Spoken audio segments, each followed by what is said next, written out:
Okay, this is our next rule or next law to the exponent, that is a quotient law.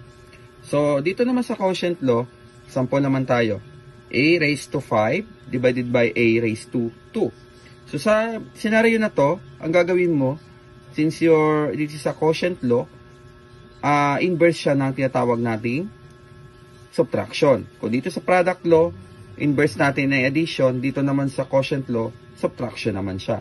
So, ang gagawin mo, copy mo lang yung kanyang base, then, ipag-minus mo tong kanyang mga exponent. So, 5 minus 2. Okay? Then, of course, A raised to 3. Why? Kasi 5 minus 2 is raised to 3. That is inverse of subtraction.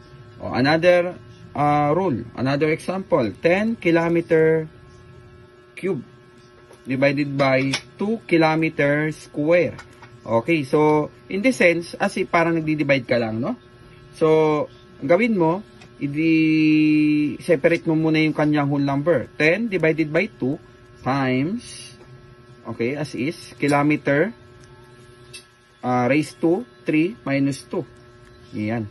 So, gawin na natin is, i-operate na natin as multiplication. So, 10 divided 2 is 5.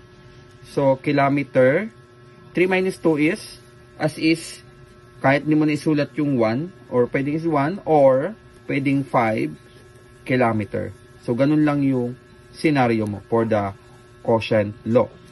So, as is, inverse lang siya ng subtraction.